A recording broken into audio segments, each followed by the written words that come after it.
그래서 밖에서 모르는 남자가 저를 힐끗힐끗 보면 속으로 이 사람이 내 운명인가 하며 착각에 빠져 살았죠. 그래서 그 힐끗거리던 남자랑 이어지려고 같은 장소에 우연을 가장한 만남을 연출하기도 했었죠. 근데 운명이 무슨 애들 장난도 아니고 그렇게 해서 이어진다면 그게 다 운명인가요? 저는 제 운명이 누군지도 모르고 그렇게 허튼 짓을 하고 다니던 어느 날 이렇게 했는데도 운명의 남자가 안 나타나는 거면 포기해야겠다. 이번 생에는 내 운명의 남자가 없나 보다 했습니다. 그렇게 운명을 내던지고 사는 게 한결 편하더군요. 누가 쳐다보면 아, 내 뒤에 전광판을 보는 거구나. 여태 그럼 날 봤던 사람들은 내가 아닌 다른 무언가를 봤겠구나 했습니다. 그 생각에 갑자기 예전에 제가 혼자 착각했던 게 떠올라 창피해서 신호등불이 파란색으로 바뀌자마자 횡단보도로 뛰어나가는데 그 순간 자동차 경적 소리가 들렸어요. 순식간에 차는 코앞에서 멈췄고 저는 너무 놀라서 바닥에 주저앉게 되었죠. 살았다는 생각에 다리에 힘이 풀려 주저앉았다고 하는 게 맞을 것 같네요. 그렇게 땅바닥에 주저앉아서 나 방금 죽을 뻔한 건가? 살아있는 거 맞는 거겠지? 안 죽은 거 확실한가? 하고 있는데 운전석에서 건장한 체격의 남자가 후다닥 뛰어나오더니 저에게 괜찮으세요? 안 다치셨어요? 죄송합니다. 제가 딴짓하느라 빨간불을 늦게 본 것 같아요. 일단 혹시 모르니까 병원으로 가시죠. 제가 병원까지 태워다 드릴게요. 하며 저를 일으켜 세웠습니다. 하지만 저는 몇 발자국 못 가고 휘청거렸고 남자는 그런 저를 보더니 정말 죄송합니다. 실례 좀 하겠습니다. 하며 저를 번쩍 안아서 차에 태우더라고요. 그 순간 저는 사랑에 빠졌습니다. 어릴 때부터 봐왔던 영화나 드라마에서는 100% 이렇게 남녀가 만나서 사랑에 빠지니까요. 저는 이미 그 남자에게 반해버렸고 그래서 온통 머릿속에는 이 남자는 혼자가 맞을까? 여자친구가 있으면 어쩌지? 하며 노심초사하는 사이에 병원에 도착하였습니다. 남자는 병원에 같이 들어가 접수를 해주고는 같이 기다려주었죠. 하필이면 점심때라 병원 진료를 받기까지 오랜 시간이 걸렸고 그때 남자의 핸드폰이 울리더니 남자는 전화를 받고는 황급히 가봐야 한다면서 명함을 한 장 주면서 급한 일이 생겨서 가봐야 할 것 같아요. 병원비는 제가 꼭 돌려드릴 테니 연락 주세요. 하고는 그렇게 그 남자는 급히 병원 밖을 나섰습니다. 저는 점심시간이 지날 때까지 기다리고는 진료를 받았고 병원에서는 크게 다친 곳은 없으나 놀라 넘어졌을 때 그때 인대가 살짝 늘어난 것 같다고 하시더라고요. 그래서 알겠다고 하고는 병원을 나와 집으로 돌아갔어요. 집으로 돌아와서 침대에 누우니 그 남자의 얼굴이 계속 생각나고 목소리도 귓가에서 떠나질 않아 다음날 아침까지 연락을 할까 말까 고민하다 후회하더라도 연락 한번 해보고 후회하자 해서 남자가 건넨 명함에 적힌 번호로 전화를 하려 했어요. 그런데 명함을 살펴보니 저희 집 근처 카페 사장님이신 거예요. 그래서 커피도 마실 겸 가게로 찾아갔어요. 가게에 찾아가니 어제 그 남자는 저를 보더니 반갑게 맞이해 주었고 커피 한 잔을 주시면서 병원에서는 뭐라 했는지 몸은 괜찮은지 묻더군요. 그래서 병원에서는 놀라서 인대가 늘어난 것 말고는 다른 것은 괜찮다고 하였고 그 말을 들은 남자는 저에게 미안하다며 병원비는 자기가 무조건 다 부담하겠다고 하더라고요. 그래서 저는 고맙다고 말을 했죠. 남자는 제게 고맙다뇨. 당연히 해야 하는 일인 건데 고마워하지 마세요. 라고 했죠. 앉아서 커피 마시는 김에 이런저런 얘기를 하였고 그렇게 저희는 한 발자국 가까워졌어요. 남자는 매일 저에게 연락을 해왔고 그렇게 저희는 서로를 알아가다 서로에게 호감이 생기기 시작했습니다. 그리고 저희는 사귀기로 했죠. 저는 어릴 때부터 꿈꿔온 드라마 같은 만남을 가졌고 남자친구는 정말 저를 아껴주고 사랑해 주었습니다. 과분할 정도의 사랑을 받았죠. 저는 프리랜서 작가로 활동하고 있어서 어디서나 노트북만 있으면 작업이 가능해 항상 남자친구 카페로 가서 작업을 했습니다. 남자친구도 보고 일도 하고 일석이조였죠. 남자친구는 저를 위해 카페 구석에 전용 자리를 만들어 주었고, 그렇게 저는 공주 대접을 받으면서 하루하루 행복하게 지내고 있었어요. 그러다 어느 날, 그날도 정신이 없이 남자친구 가게에서 커피를 마시며 일을 하는데, 갑자기 남자친구가 일 아직도 멀었어? 하였고, 제가 왜? 무슨 일인데? 아니, 남자친구는 잠깐 밖에 나갔다 오자며 저를 끌고 옥상으로 가는 거예요. 옥상에 도착해보니 제가 좋아하는 프리지아 꽃으로 전부 장식이 되어 있었습니다. 제가 남자친구에게 이게 뭐야? 와, 너무 이쁘다. 하니 남자친구는 마음에 들어? 라며 물었죠. 저는 너무 마음에 든다고 연신 감탄하며 너무 예쁘다고, 근데 이게 다 뭐냐고 물으니 남자친구는 제게 우리 이제 그만 만나자 하는 게 아니겠어요. 깜짝 놀란 저는 뭐라고? 갑자기 그게 무슨 말이야? 하고 물으니 남자친구는 무릎을 꿇고 이제 나랑 같이 살자. 내가 행복하게 해줄게. 하며 제게 반지를 건네어 주었습니다. 반지를 받고는 울면서 뭐야 이게, 진짜 깜짝 놀랐잖아. 그래도 고마워. 이제 우리 행복하게 잘 살아보자. 하고는 그렇게 그 남자는 제게 남자친구에서 남편이 되었습니다. 저희는 그날 운명처럼 만나서 연애 7년 만에 결혼에 꼴이 나였고, 남자친구 집으로 살림을 합쳐서 살게 되었어요. 저희는 정말 모든 것이 완벽했어요. 가장 중요한 것 딱 한 가지만 빼고요. 그건 바로 임신이었습니다. 둘 다 아픈 것 없이 건강한데 아이가 생기지 않았죠. 몸에 좋다는 것도 챙겨 먹었지만 아이가 생각보다 쉽게 생기지 않았습니다. 그러던 중 남편하고 같이 일하던 직원이 저에게 다가와 자기 꿈 얘기를 했어요. 그 꿈 이야기는 간략하게 설명하자면 동네에 서 있는데 저 멀리서 호랑이 한 마리가 뛰어왔대요. 순간 겁이 나서 집으로 피신했고 집에 들어가 방문을 닫고 숨었답니다. 그러다 이제 갔나 싶어 방문을 여는데 그 앞에 호랑이가 있었다는 꿈이었죠. 그 꿈을 듣고 예사롭지 않게 느낀 저는 그 직원에게서 미안한데 그 꿈 나한테 팔아줄래요? 하고 부탁을 했고, 직원이 그날 저에게 꿈을 팔았습니다. 꿈 덕분인 건지 얼마 뒤 저희에게 아이가 찾아왔어요. 저랑 남편은 아이가 생긴 게 너무 기뻤고 꿈을 판 직원에게 임신 소식을 알리고 그날 저녁 소고기를 사주고는 집으로 돌아와 그 꿈을 사길 진짜로 잘한 것 같다고 남편에게 말하니 남편도 잘했다고 오구오구 해주더라고요. 저는 아기가 건강하게 나오길 기대하며 몸조리에 신경을 쏟아부었습니다. 남편도 저를 애지중지하며 하루하루 보내던 중 오랜만에 남편과 밖에서 저녁을 먹기 위해 남편 가게로 향했고, 저는 그날 예쁘게 보이고 싶어서 옷을 골라 입느라 약속 시간에 늦어 허둥지덩 가던 중 골목에서 나오는 차를 보지 못하였고 그대로 사고가 나게 되었죠. 차가 속도를 낸 채로 달렸기 때문에 치이는 순간 몸이 붕 떴고 그대로 바닥에 떨어졌습니다. 정신이 아득해지는 와중 저를 친 운전자는 잠시 밖으로 나오는 듯 하다가 그대로 도망가 버렸어요. 정신도 없었지만 무엇보다 배가 너무 아팠고 속으로 계속 살려달라 외치다 정신을 잃었습니다.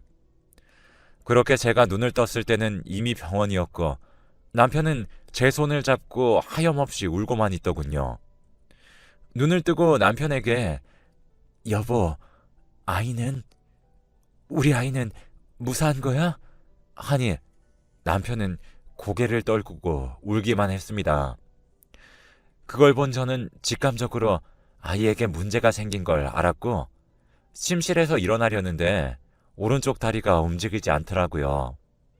그래서 저는 울면서 남편에게 여보, 다리가 이상해. 이거 왜 이러는 거야? 나 너무 무서워. 우리 아기한테 가야 하는데 다리가 말을 안 들어. 하고 눈물을 흘리며 남편을 쳐다봤어요. 남편은 그저 그런 저를 보고 끌어안으며 괜찮아, 괜찮아. 그 말만 할 뿐 다른 말은 하지 않았습니다. 그날 사고로 인해 저와 남편은 아이를 잃었습니다. 남편은 저도 잘못될까봐 걱정되었는지 저더러 산 사람은 살아야지. 나는 당신이라도 살아서 다행이라고 생각해. 죽은 우리 아이를 위해서라도 우리는 살아야 돼. 하는데 그 말이 너무 싫었습니다. 나라도 살아서 다행이라니. 엄마는 아이를 지키지 못했고 엄만 살고 대신 아이가 죽었다니 그 충격이 너무 강했습니다. 그래서 경찰에 찾아가 저는 그때 사고 당시 범인을 찾아다녔고 매일 경찰서에 들렀지만 당시 그 골목은 CCTV가 망가져서 수리를 기다리던 중이었기에 CCTV가 꺼져 있었다고 하더라고요. 그래서 범인 특정하기 어렵다고 분명 사고가 나서 피해자는 있는데 가해자가 없는 상황이 되었습니다. 그날 이후 점점 저는 죽어갔습니다. 정말 어렵게 얻은 아이였는데 제 부주의로 아이를 죽게 했다는 생각에 매일 죄책감에 시달렸고 꿈에 자꾸 아이가 나와 무서웠습니다. 그래서 남편 출근할 때면 자살 기도를 했고 매번 실패했습니다. 남편은 그래도 저를 포기하지 않았습니다. 혹시나 제가 잘못될까 노심초사하며 살았고 출근한 사이에 잘못될까 집에 CCTV를 달아 근무하면서 절 지켜보았고 화장실에 들어가 10분 이상 나오지 않으면 집으로 달려왔어요. 그리고는 제가 무사한지 확인을 하고서야 다시 가게로 돌아갔습니다. 아이가 죽은 지 벌써 2년이라는 시간이 지나자 정말 산 사람은 산다고 저는 전보다는 조금 괜찮아졌어요. 하지만 그 후로 더 이상 아이를 갖지 않기로 하였고 남편도 강요하지 않았습니다. 그렇게 매일 행복하고 웃음만 가득하던 집안은 어느 순간 매일을 침묵 속에서 살아야 했죠. 남편은 단 한순간도 제 탓을 한 적은 없었습니다. 남편은 항상 저를 안쓰러워했어요. 어느 날 답답한 마음에 산책 다녀오겠다고 말한 뒤 근처 공원으로 가 벤치에 앉아서 바람을 쐬다가 집으로 일찍 들어갔는데 남편이 방에서 혼자 울면서 술을 마시고 있더군요. 여태 살면서 남편은 술을 한 번도 마신 적이 없었는데 저는 그날 남편이 술을 마시는 걸 처음 봤습니다. 남편은 한 손엔 아이 초음파 사진을 들고 울면서 술 한잔 하는데 그걸 보고 나만 아이를 잃은 게 아니었는데 저 사람도 아이를 잃은 아빠였는데 내가 내 아픔만 생각하느라 저 사람 아픔을 생각도 못 해줬구나 생각했습니다. 지금까지 저는 저만 힘들고 아픈 줄 알았는데 그게 아니었던 거죠. 제 아픔만 아픔이고 남편은 신경도 안 쓴 제가 너무 부끄럽고 또 남편에게 정말 너무 미안했습니다. 아이를 잃은 후 저는 매일 집에만 있었습니다. 하지만 남편의 그런 모습을 보니 더 이상 그러면 안 될 것 같아서 조금씩 세상 밖으로 다시 나오기 시작했죠. 밖으로 나와서 처음엔 남편 가게 일을 도와주었고 그런 다음 원래 하던 일을 하면서 원래 우리의 삶으로 돌아갔습니다. 예전과 다른 게 있다면 제 오른쪽 다리가 완벽하게 돌아오지 못해서 지팡이 신세인 거랑 아이에 대한 언급을 안 하는 거 말고는 모든 게 다시 예전으로 돌아왔습니다. 남편도 하루가 다르게 밝아진 저를 보고는 좋아했었죠. 그런 저를 보고 좋아하는 남편을 보니 기분이 절로 좋아졌죠. 그러다 어느 날 남편이 며칠 동안 계속 두통이 있는 것 같다면서 두통약을 찾는 날이 많았습니다. 그래서 제가 머리가 지끈거려? 아니, 남편은 아니, 잘 모르겠네. 그냥 요새 많이 어지러운 것 같아. 두통약 먹으면 괜찮아질 거야. 걱정하지 마. 하고는 약국에서 두통약을 자주 사 먹었어요. 그러고 얼마나 지났을까요? 요 근래 남편이 내지 않던 짜증을 자주 부렸어요. 사소한 짜증으로 시작된 남편은 점점 심해졌고 어떤 날에는 말도 안 되는 걸로 짜증내기도 했습니다. 참고 참다 제가 요즘 왜 이렇게 짜증을 부려? 나도 참는데 한계가 있어. 하니 남편이 순간 코웃음을 치며 저를 보며 누가 들으면 당신이 내가 짜증내는 거 몇 년은 들어준 줄 알겠네? 요 며칠 짜증 몇 번 냈다고 나한테 지금 따지는 거야? 하며 저에게 뭐라 하더군요. 그래서 제가 아니 해도 너무하니까 말하는 거잖아. 나도 사람이라 당신이 그렇게 밑도 끝도 없이 하루 종일 짜증내면 나는 뭐 짜증 안 나는 줄 알아? 당신이 자꾸 별것도 아닌 걸로 짜증낼 때면 나도 짜증나. 알아? 하면서 남편에게 따지니 남편이 내가 당신 짜증내고 사람 불안하게 만들었을 때도 뭐라고 한 적 없는데 당신은 며칠 됐다고 지금 이러는 거야?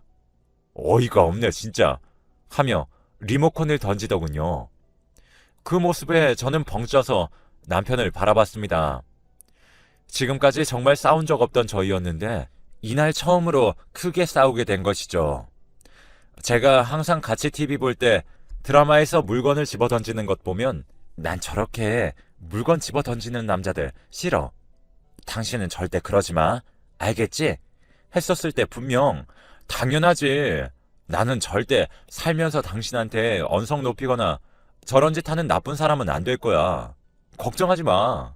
했는데 이제 와서 언성 높이면서 물건까지 던지며 제가 세상에서 제일 싫어하는 행동을 하는데 그걸 보는 저는 뒤통수를 세게 맞은 것처럼 뒤통수가 얼얼했습니다. 그래서 남편에게 당신 전에 나랑 약속한 거 잊었어? 언성 높이거나 물건 던지지 않기로 했잖아. 당신이 절대 그럴 일 없다면서 지금 뭐 하는 거야? 그러다 집 앞 물건 다 때려 부수겠어? 그러니 남편은 당신 같은 여자랑 살면 안 그러려고 해도 이렇게 돼. 알아? 자기가 짜증내는 건 남이 다 받아줘야 하고 자기는 하루도 짜증 받아주지 못하면서 고작 이거 가지고 뭐라 그래? 솔직히 뚝 까놓고 얘기하면 당신 여자로서 매력 없어. 알아? 나 정도 되니까 당신 같은 여자 받아주고 사는 거야. 알긴 아냐? 그 말을 듣고는 너무 화가 나서 내가 더 어이가 없네. 그럼 당신은 나랑 왜 살았어? 매력 없는 여자랑 여태 살면서 숨기느라 힘들었겠네. 나도 당신 받아주기 힘들어. 근데 참고 사는 거지. 당신이 이런 사람인 줄 알았다면 난 당신하고 결혼하지도 않았어. 알아? 그렇게 저희는 점점 감정적으로 싸우기 시작했고 감정의 골이 깊어지면 깊어질수록 서로에게 상처되는 말을 하며 서로에게 상처를 주었어요. 그러다 남편이 진짜 당신 같은 여자 최악이다. 이혼하자. 당신 같은 여자랑 이제 한순간도 더는 못 있겠어. 당장 도장 찍어. 나도 당신이랑 더는 못 살겠으니까. 하고는 방으로 들어갔죠.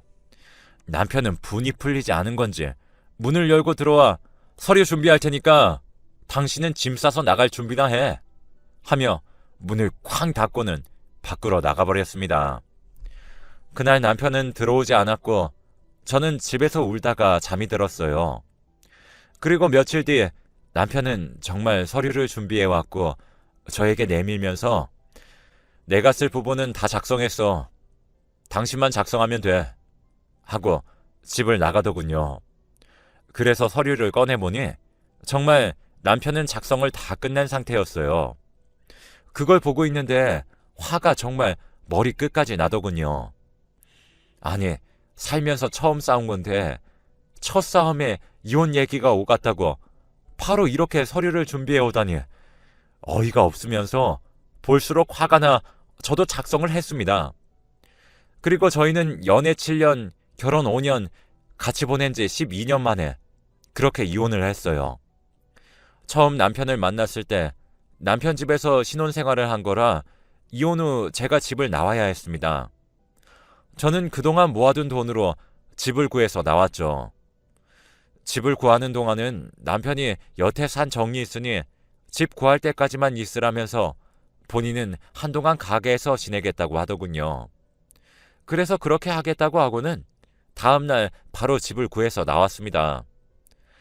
남편의 저런 모습이 예전엔 다정하다고 생각했는데 이젠 가식으로 보여서 역겨워서 한순간도 같이 있기 싫더군요. 그렇게 저희는 이혼을 하고 각자의 삶을 살았습니다. 저는 프리랜서로 버는 돈으로는 안 될 것 같아서 아침엔 식당에서 일하고 저녁엔 글을 적으면서 살았습니다.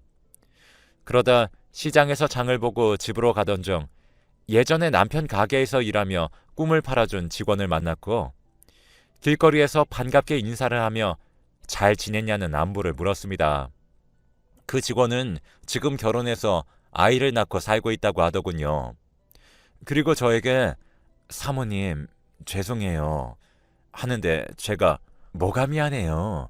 미안해할 것 하나도 없는데 하니 그 직원이 그냥 사모님이랑 사장님이 이렇게 된 게 제 탓 같아서요 하더군요. 그래서 제가 그런 건 아니에요. 둘이 살다 보니 잘 안 맞았는데 그걸 모르고 살았던 거예요. 우리 둘 문제로 이혼한 거니까 너무 미안해 말아요 하고는 아직도 거기서 일하냐니까 직원이 사모님 가게 문 닫은 지 오래됐어요. 사장님이 갑자기 가게를 닫아야 한다고 해서 그때 저희 직원들한테 미안하다고 퇴직금 엄청 챙겨주셨어요. 근데 무슨 일 때문인지 알 수도 없고 사모님 앞에서 할 말은 아니지만 지금은 사장님이랑 연락이 안 되니 잘 계시는지도 궁금하네요 하고는 몇 마디를 더 주고받고는 다음에 커피 한잔 하자고 하고 헤어졌습니다. 그러면서 머릿속에 가게를 왜 닫았